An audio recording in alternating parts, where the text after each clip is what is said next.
जंगल में एक पेड़ पर दो तीतर रहते थे। उनमें से एक शाखाओं पर रहता था, जबकि दूसरा पेड़ के नीचे एक छेद के अंदर रहता था। वे अच्छे दोस्त बन गए और वे एक दूसरे के साथ काफी समय बिताते थे और एक दूसरे को अपने जीवन की कहानियां और घटनाएं सुनाते थे। इस प्रकार तीतरों ने अपना समय सुख में व्यतीत करते थे। एक दिन उनमें से एक भोजन की तलाश में कुछ और तीतरों के साथ चला गया। हमेशा की तरह जब वह सूर्यास्त के समय भी वापस नहीं लौटा तो दूसरे तीतर को चिंता होने लगी। उसने सोचा, उसने कभी ऐसा नहीं किया है। तीतर आज घर क्यों नहीं लौटा?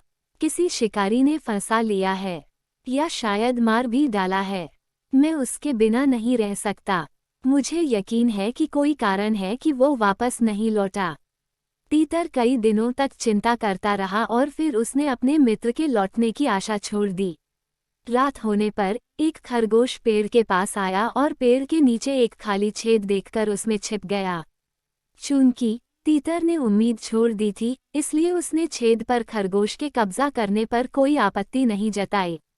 कुछ दिनों के बाद तीतर वापस लौट आया। वह ऐसी जगह गया था जहां खाने के लिए बहुत सारा खाना था। वह मोटा हो गया था, लेकिन अपने प्रिय मित्र को याद करके उसने वापस लौटने की सोची। वापस लौटने पर जब उसने देखा कि एक खरगोश ने उसके घर पर कब्जा कर लिया है, तो उसने कड़ी आपत्ति जताई। अरे, ये बिल मेरा घर है और तुमने मेरी अनुपस्थिति के दौरान इस पर कब्जा कर लिया है। यह मेरे साथ बहुत अन्याय है। मैं तुमसे यहाँ से चले जाने की मांग करता हूँ। खरगोश ने असहमति जताते हुए कहा, ये जगह अब मेरी है। मैं नहीं जा रहा हूँ। मुझे ये छेद खाली लगा और इसलिए मैंने इसे अपना घर बना लिया। इस प्रकार वे झगड़ने लगे। तीतर को समझ आ गया कि खरगोश से झगड़ने का कोई मतलब नहीं है और उसने कहा, अरे, ऐसा लगता है कि तुम्हें बुनियादी नैतिकता की कमी है। आइए हम किसी पवित्र और जानकार व्यक्ति के पास जाएं।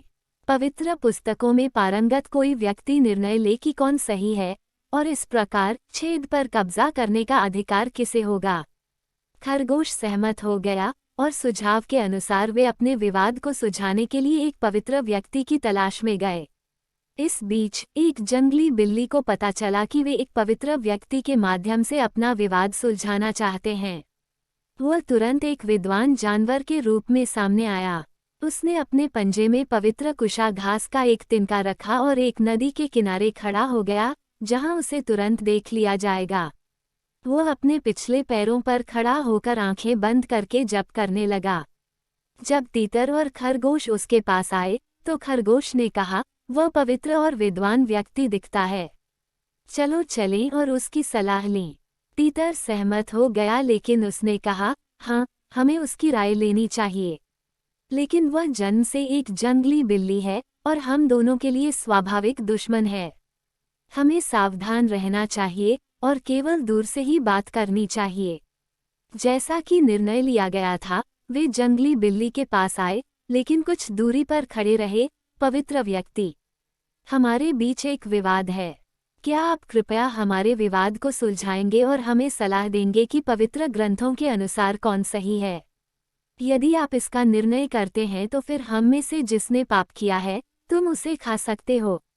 बिलाव ने उत्तर दिया, हे मेरे दोस्तों, मैंने हिंसक जीवन की निंदा की है क्योंकि यह नरक की ओर ले जाता है।